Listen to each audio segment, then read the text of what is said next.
Hey everybody, and welcome to the very first video on Humble Handiworks. This is your host Daniel, and today I will be showing you guys the progression of a solid wood, mahogany, and maple bench that was made at the PCI shop in Naples, Florida. Like I said, this is my first video, therefore it is quite novice video recording and editing. I would love some feedback as to how I can improve my work, so please leave comments down below. Hope you like this video, as there will be more to come. Enjoy! So here I just want to show the staples that I use to attach the miters together. It's just a simple 45-degree miter attaching both of the 1.5-inch thick pieces of maple together. The maple pieces, there's 9 in total. 2 of the 9 basically have no staples on one side as shown here.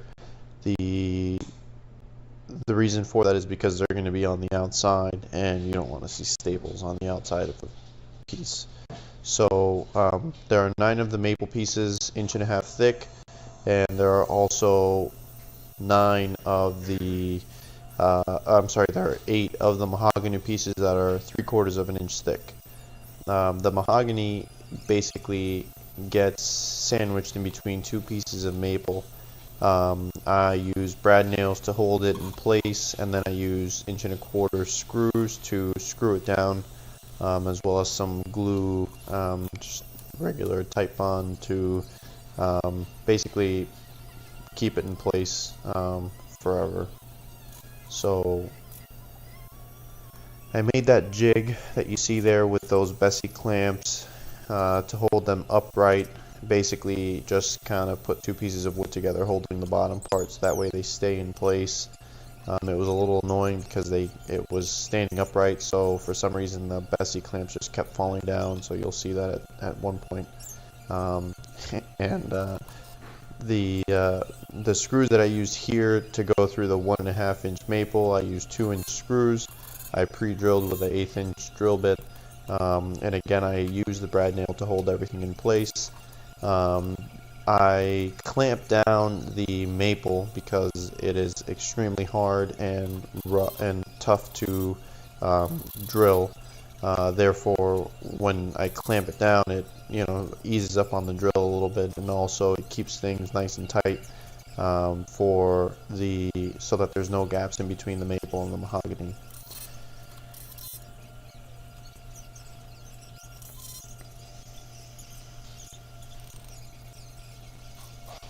Here I just want to show the glue that squeezes out after I clamp it down, and I just kind of want to get a close-up of how nice and tight these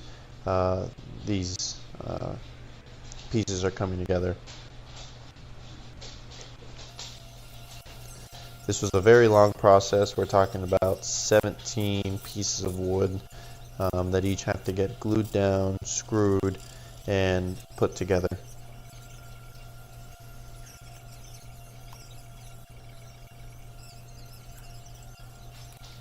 The maple was extremely hard, and I had to really squeeze down on those clamps in order to get it to squeeze nice and tight. And the glue that squeezes out, there's glue that squeezes out when you tighten the clamp, and there's glue that squeezes out when you release the clamp. I guess it just has to do with the pressure that's in that's built up in the wood around the edges. And so I kept a bucket of water and some clean rags, so that way I can clean out all the squeeze out. Mind you, this is the 4th one that I build. So I just wanted to basically save the video for the last one because I went through all the mistakes in the first one.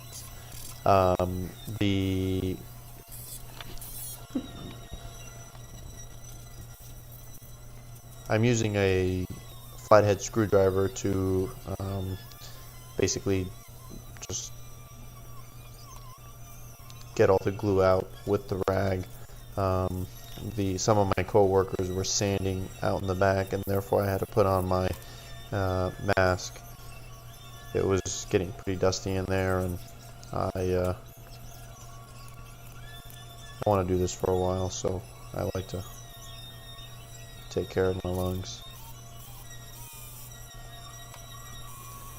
I also went through quite a number of number 2 Robertson bits because the screws that I kept putting in, even with the pre-drill, the maple, it just wouldn't go get past the maple. I had to take some of the screws out, and since they're bugle head screws most of the time, they just, after when you squeeze them for a little bit, they kind of just go in flush by themselves, but they were not going into this maple.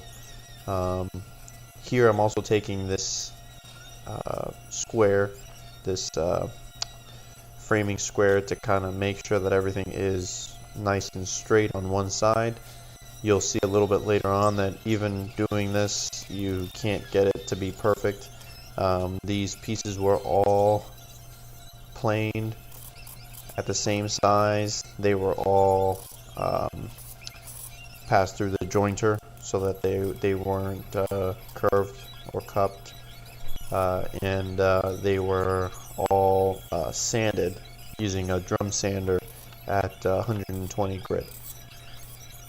After they were assembled, they were sanded with 100 grit at the miters and portion of the piece itself, so that way everything is nice and flush and there's no problems during the assembly. And then everything was finish sanded at 150 until it got to the finisher. The finisher then probably sanded it with a 220 grit sandpaper and started spraying the first coat of lacquer.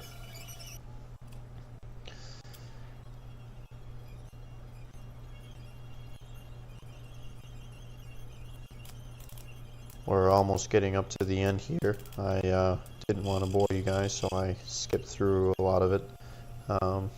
This was the next day of assembly, so as you can tell, the clamps are getting pretty high up there.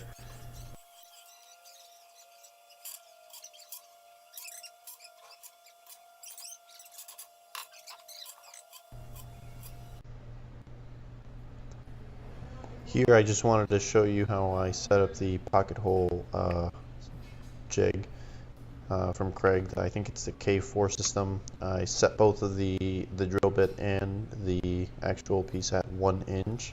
That way I can use a 2-inch screw to fasten the last one on the bench. There was no other way that I could think of to hold the piece down without having to keep it on the clamps for until the 30-minute set time. But even with the 30-minute set time, I don't really trust that much, so I wanted to put down these screws, and you'll see later in the video that I plug them with custom maple plugs that we have a pocket hole plug cutter. So there you have it. Those are the holes, the pocket holes that were put in place, and this is the last piece that is going in. I basically had to hold it down with the clamps and drill.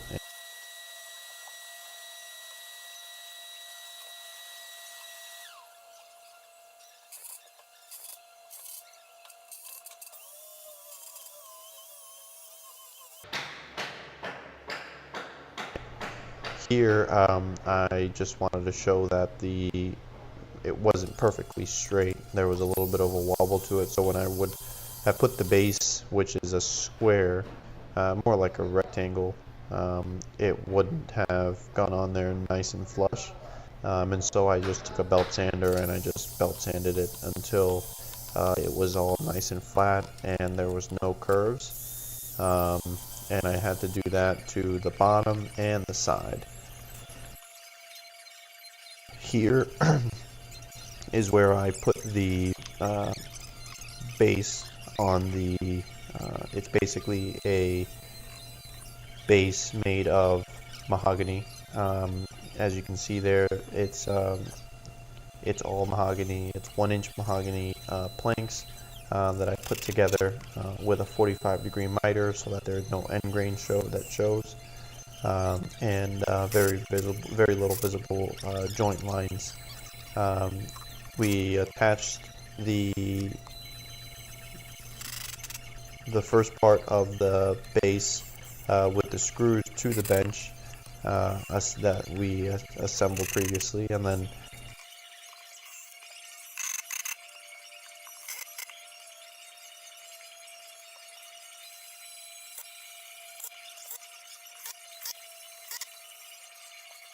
we cut out tenons that fit in those grooves, which I'm fitting in there now. It was a little bit tight in there, so I just took 150 grit sandpaper and got it to fit in there nice and snug, but it wasn't so tight that I wasn't going to be able to get it in there. And I glued that down, and then I put sufficient glue on the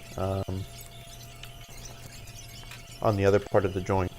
And I didn't get a good camera angle here, but I wish I could have showed you how I slid in the top parts of the tenons, and the piece basically holds itself. I just used a clamp here to kind of get a nice, I couldn't find a clamp, so that's why it takes that long, but once a clamp is there, I used the clamp to get a nice solid line there, and you'll see all the glue squeeze out of it. And then I dried it with the air gun and put a piece of tape there just so that it holds it in place, and I kept going up the line, and that's how the base got glued down and attached to the bench.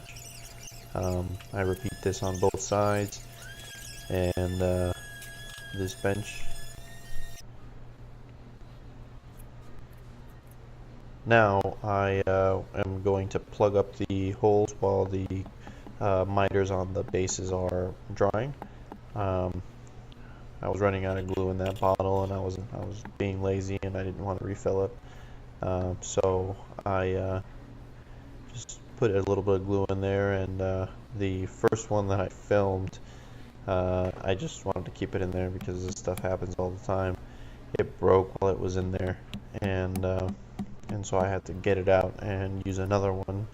Thankfully, I didn't make the exact amount that I needed. I always make a couple extra, so those fit in there pretty nicely. Craig also has the plug cutter for their pocket holes, and I just made it out of the same maple. And then I just took 100 grit sandpaper, and I on an orbital sander, and I sanded them down nice and flush, and it's almost, you can tell that there's a pocket hole there, but I mean, it's better than having a hole there, I guess.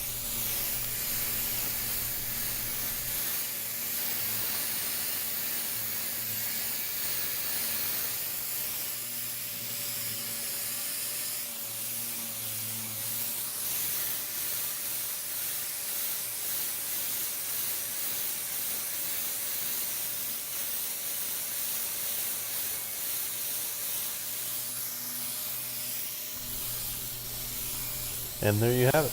Those are the benches. I think that they came out pretty nice. They definitely look elegant, and they, believe it or not, are pretty comfortable.